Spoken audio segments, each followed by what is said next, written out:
what's up? Happy Friday. I'm gonna wait a couple minutes for people to hop on. I think you can see me here. Jamming out a little bit. I know it's Friday. I keep doing Friday videos in this group, so my attendance seems to be a little bit down, but it's Friday, we're committed. This is a really hot button topic that if you master objections, you will literally have the biggest business ever. So tag your teams, tag your friends. Let me see. Let me know if you guys can see me, if I'm actually communicating. I'm out by the pool. So if you guys were in a different group that I did a video out by the pool and my phone literally fell in the pool. It is secure, don't worry. It is in its holder. I am far enough away from the pool. And after that I got an iPhone 7. So if it does fall in the pool, the video will keep going and we'll all get a good laugh. If you guys can see me, comment. We're jamming out for a minute. I'm in a gangster rap kind of mood. Oh no, my Wi-Fi connection is weak. Not good. Let me know if you guys can see me and hear me. Oh, hey, now I see them. Okay, now I see you guys. All right, one more minute. It's 59. I said I would go live at 12, so I'm gonna actually wait till 12 so that nobody misses anything. I'm really excited for this topic today. I got a lot of good stuff to say. We're gonna be talking a lot today about objections, but I want you guys to think about it in a little bit of a different way. A way that I haven't really talked about before in any other group. So if you guys know someone who is afraid of objections, who gets knocked down from objections, who has a bad mindset about objections, who's afraid of getting objections, who creates objections for themselves in their mind, get them on this call, tag a friend. Friends, don't let friends miss training calls that are good for their business, especially on a Friday before a long weekend of follow-ups. So get your people on. We got one more minute.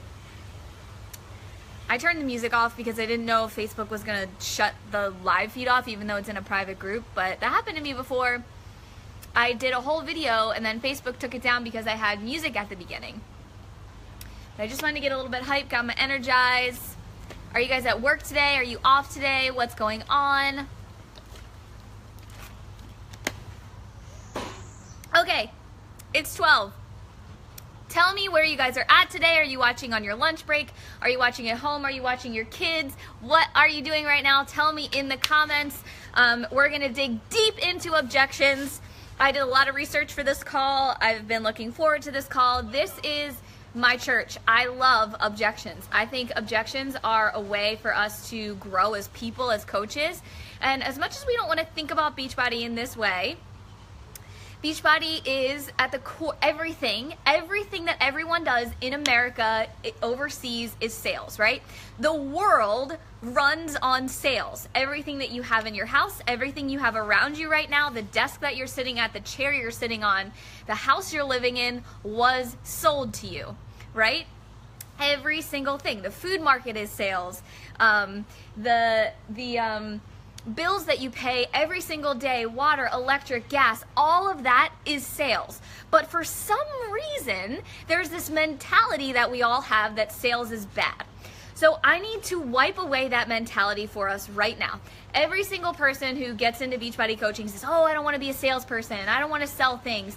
Newsflash, everything you have in your life, the clothes you're wearing, the sunglasses that are on your face, everything you have was sold to you in some way, shape, or form.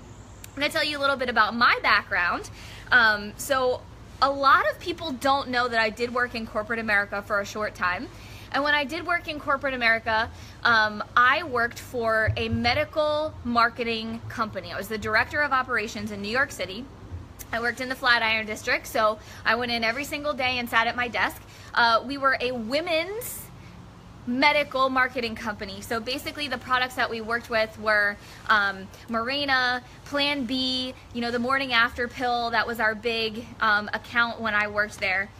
And what we don't realize, right, as humans going through our days, is that every single thing you see, a billboard, when you walk into Target and you see all the signs, commercials, things on your Facebook page on the right-hand side, every single website you go to are combating objections and getting you to buy into a product that you are going to eventually purchase, right?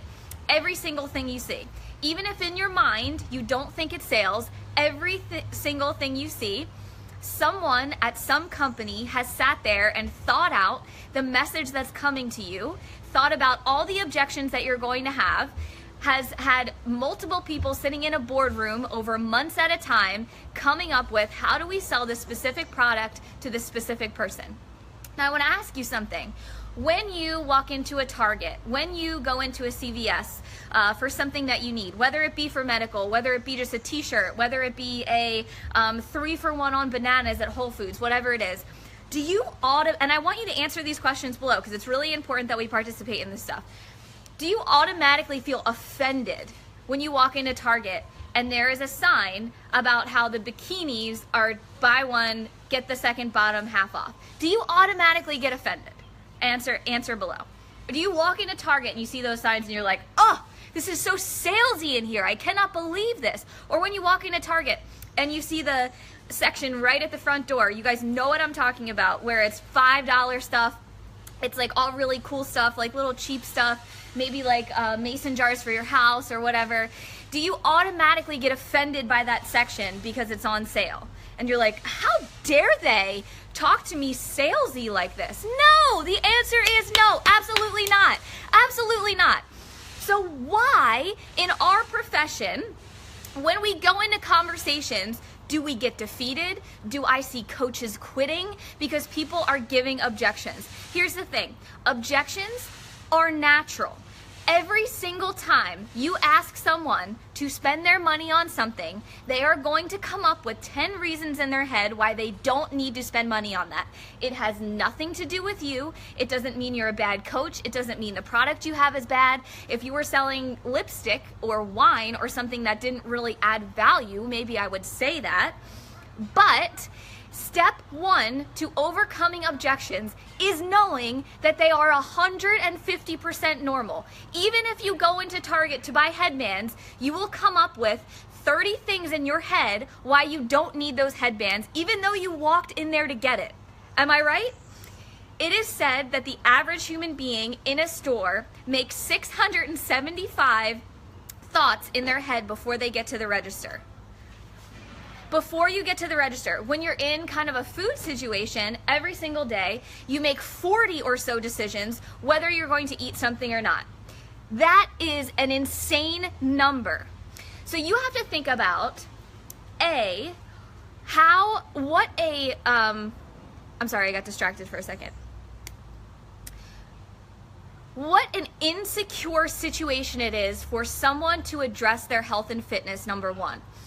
Now we're talking about Target, CVS, those things aren't insecure. Those things don't make someone think about their decisions. And they automatically have directions before they get to the register. Food, when someone's walking past, did you ever notice how when you get to a register or you get to a checkout place at a food, like maybe a deli or something, there's all those little packages of stuff along the way? They're playing into your subconscious every single time. So you said no to the cookies and the cake in the glass case, but by the time you get to the register, you've already made 15 or so of your 20 decisions. So by the time you get to the register, they're playing on the fact that they know you only have 20 decisions and you only have 5 left.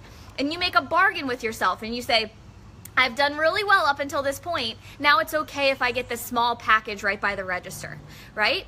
All of these places, every single place you walk into, Starbucks, Dunkin' Donuts, they all know that you have objections to purchasing what they have to offer.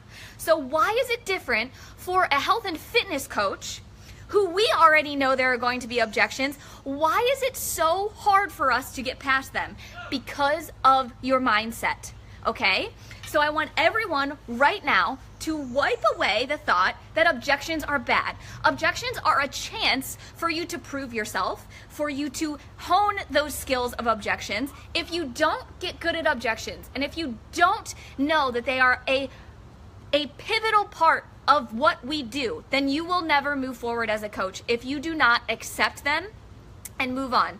I remember in the beginning of my business, I said pretty much everything wrong, pretty much everything. And I was scrolling back through those conversations today to kind of give you guys an idea. I would word vomit, people wouldn't answer me back, people would say absolutely not, people would say that's a scam, and it never affected me, and I continued to move forward. The people I see failing in this business 100% of the time are the people who get pushed back from objections 100% of the time. It is normal. Now that we've gotten that out of the air, you know a little bit of my background, I want to talk about specifically how to get over them. So an objection is basically a protection for people, right? They're insecure, they don't want to say that they need help, they don't want to say they don't have the money, they're protecting their money, right? They think I can get a better deal somewhere. Anything you buy, think about your daily things, right? You buy lunch, you think $4.95, I could probably go across the street and get that for $3.95. Or gas, for example. Everyone needs gas for their car when they're driving, right? Who on this call, give me a heart or a like or a comment or whatever, has been driving down the street and you see gas on one side of the street? It would be so easy for you to pull over and get that gas, but it's 99 cents more a gallon than it is across the street. How many of you, or your husbands, my husband always does this, will go out of your way, drive all the way down 4 blocks, make a U-turn, wait in line for the gas station across the street that's 99 cents less? Now you tell me why you have that mentality for gas, but when someone talks to you about buying a challenge pack and they have a one little tiny objection, you get offended and you get upset and you take a step back. That is absolutely the wrong way to be thinking about things. Now there are 6 kinds of objections. These are kind of like the typical salesperson objections that we get, and I want to talk about them. But the goal of this call is to develop a resiliency, right? No one will move forward in this business if you don't have a resiliency for objections. If you don't know in your heart of hearts, A, that you have something that you know is worth overcoming that objection, and B, that you believe in so hard that you're willing to wade through all those objections, because they will come. No sale is ever easy. No getting someone started on a different path for their life is ever easy. Now I'm going to give you the tools to get past them. But our goal of this call is developing resiliency, because let me tell you something. You could say all the wrong things to the right person and they'll still sign up, but you could say all the right things to the wrong person and they won't sign up. That's just how it works. So objection number 1. Basically, the goal of all objections is to take control, right? Number 1 is the unspoken objection. How many people on this call have ever messaged someone and they don't answer, but you see you've read it? Or you message someone and you've talked for a little bit and they ghost on you, right? That's a popular term, ghosting. That is an unspoken objection. That is avoidance. That is someone protecting themselves. They're protecting the money that they don't have. They're protecting the insecurity that they have about telling you that they don't need it, about telling themselves that they don't need to work on their health and fitness, about fear of making a leap. 100% of getting over an objection with someone is making them feel safe, okay? Here's how you get over an unspoken objection. You ask a non-threatening question, okay? Every single way to get over these objections is basically just relating to people. We're in a people business. You have to make them feel safe, you have to make them feel confident, and you have to lead the conversation. Taking lead of a conversation is simply asking questions. These don't have to be complicated questions. They don't even have to be questions about Beachbody. They have to be questions about that person, okay? So the unspoken objection, the ghost, this is what I say 100% of the time. I say, hey, if I'm talking to someone and they've gone away, I say, hey girl, you were really super excited. We talked about it for a while, but then I never heard from you. Are you still interested? If not, no worries, but just let me know what I could have said better or explained in depth more, because I know that this can help people and this is what I do for a full-time living. So maybe you could help me figure out how I could have explained it better. What does this do? It takes the pressure off the person you're talking to. You're no longer asking them a question about them joining. They no longer feel threatened about their money. They no longer feel threatened about their insecurities.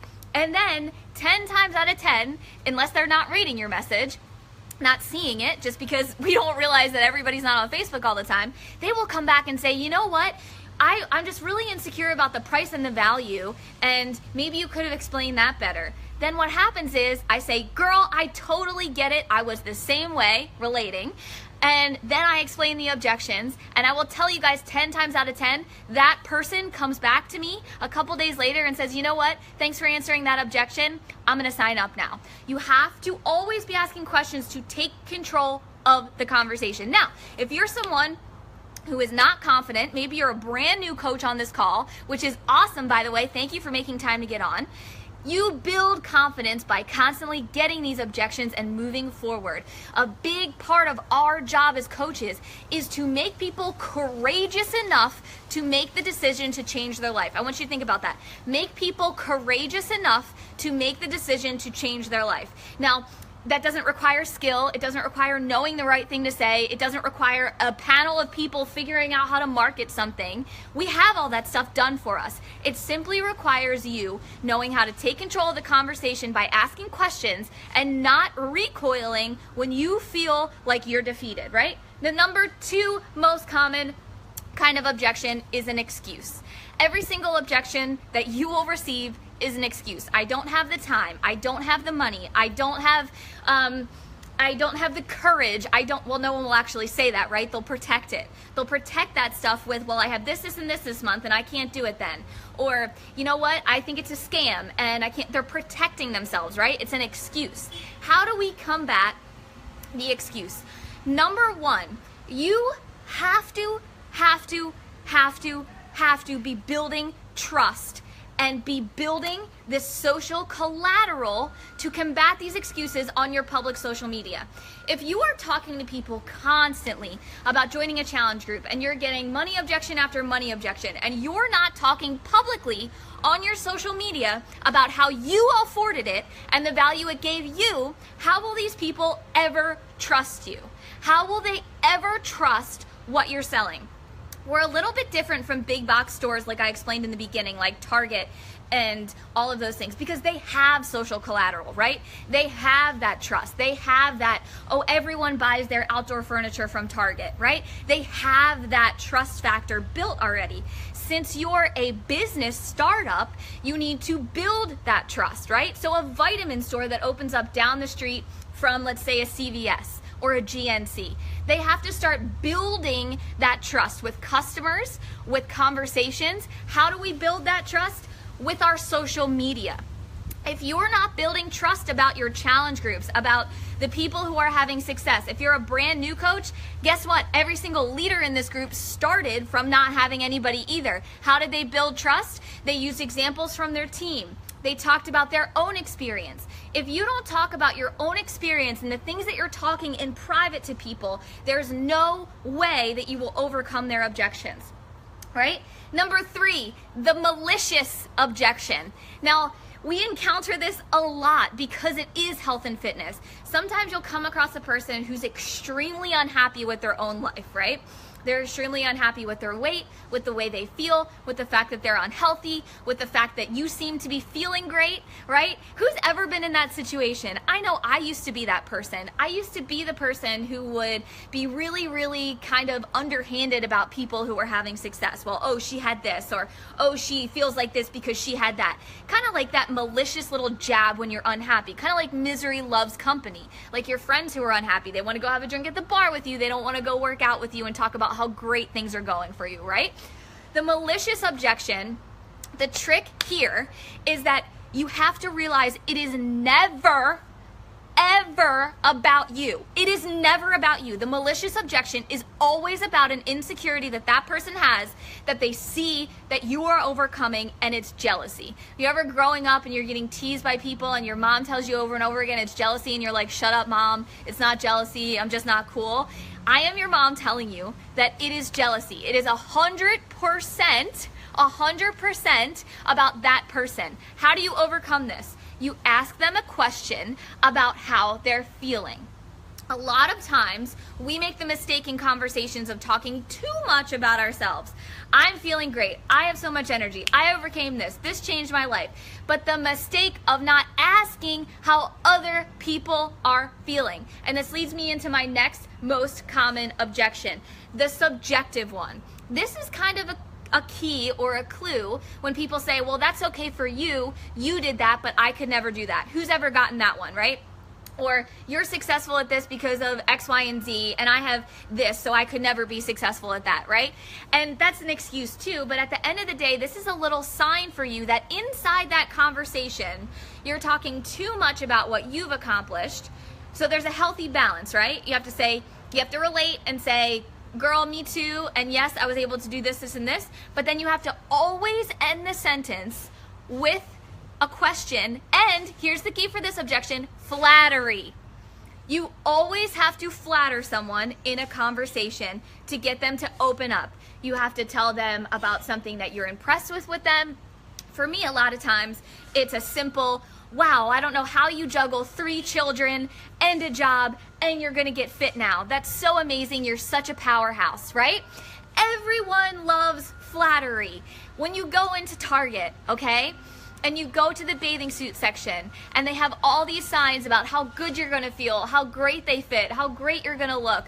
When you go into a boutique and someone's helping you try something on and they tell you 1,000,000 times how great you look and you're like, no, it's a little tight here and do they say, oh, on me, that looks amazing, but on you, not so much? No, they'd never make a sale. They say, oh my God, this fits you exactly right. I could never wear something like that. They're flattering you to make the sale. You have to flatter people. This is not malicious. This is amazing. How amazing is it that all day we get to make people feel good about themselves in order to get them to take down their walls to move forward with their life? You have to flatter people. Number 5, the show-off objection. Did you ever come across someone who all of a sudden knows everything there is to know about your product? Oh, I've tried Beachbody. I had a friend who did the 21-day fix. I know that it's 30-day money back. Is there any way I can get this, this, and this? I've tried it before. I paid $130. I hate the shakes, right? There's always that person who knows everything there is to know about Beachbody, right? That is a show-off objection, right? The way that you get past this objection, the way you get over this, is you make them feel important, right? You make them feel like, wow, that's amazing that you know all this stuff. Have you ever thought about being a coach? Because you'd shoot right to the top. Kind of along the lines of flattery. However, you make them feel very important. A lot of our job all day long is flattering people, making people feel important, and getting to know them. Those are the 3 biggest ways you get over objections. You ask them questions about their goals, you get to know them, you tell them how great they're doing, and then you make them feel super important. You know, I always use this example, but I think it's really important to come up with again. When I was working in corporate America, there's LinkedIn, right? And on LinkedIn, like, there's groups and groups of people who are recruiters. They do this for their job. They literally find people to recruit, to put into positions in corporate offices. And on LinkedIn, they'll message you and say, oh my gosh, your resume looks awesome. Would you ever think about joining this company? And then their whole job is to recruit you. Do they feel bad about recruiting people? Do they feel bad about sending a message? Absolutely freaking not, because it's their job. It's their job to do that, right? And they believe in their heart of hearts that whatever job they're placing you in is also good for you too, right? And then they have a package about said job that, well, you come back and say, well, what does this job have to offer me? What are the benefits? They have a benefits package. If you do not have this about your team, about your challenge group, about why they should join you, this is where you fail. You have to have a benefits package about what you have to offer, right? I could sit here and give you all the copy and paste objection responses that I could give you. And I'm gonna give them to you after this call. I have 11 slides of, I think there's 51 different ways to respond to an objection. Literally copy and paste, word for word, everything myself and my leaders on my team use. I could give that to you until I'm blue in the face. Everyone in the Bombshell Dynasty has already seen it. However, if you don't know why you are getting these people to say yes to you, that is why you're failing. You cannot copy and paste responses and get over objections. You have to know in your heart of hearts why a challenge group is good for them. What is it about them that they're looking to change? Are you flattering them? Are you making them feel important? Are you asking questions? Do you know why they're even talking to you? Are you relating to them? This is not rocket science. I want everybody after this call to go back to your original conversation with your coach about joining. What were your questions? What were their responses? What was the thing you saw that made you say, okay, I'm gonna sign up? Often, it's not a rehearsed response that made you sign up. It's something you saw on their social media that answered an objection that was in the back of your head. It's something that they related to you on. It's a real life concrete thing, right? So let's review, because I went a little bit over, but I'm really passionate about this subject. Number one, resiliency. Objections are normal. This is a normal part of the business, right? Number two, you have to get to know people. There's 6 common types of objections, and the 3 ways to combat them is asking questions, being in control. That's how you take control of the conversation, is asking questions, flattering them, and making them feel important, right? We have to take down that wall of insecurities that they already have, that every single person has in sales. Anytime you go to spend money, anytime you walk into a store, you have a certain amount of money in mind, right? You go into Costco, you're like, okay, I need X, Y, and Z. I don't want to spend over this. You go buy a car, you have an amount that you want to spend. You go buy lawn chairs, you have an amount that you want to spend. This is no different, okay? People protect themselves. There's a mentality in our society right now where they protect their money, they protect their insecurities, they protect all of that stuff for fear of losing it, right? That's normal. All we have to do is be so clear in what we're giving that we use those 3 tactics to get over that. And then finally, if you don't have belief in what you're doing, in what you're talking to people about, if you don't have a benefits package, what will coaching offer people? What will a challenge group offer people?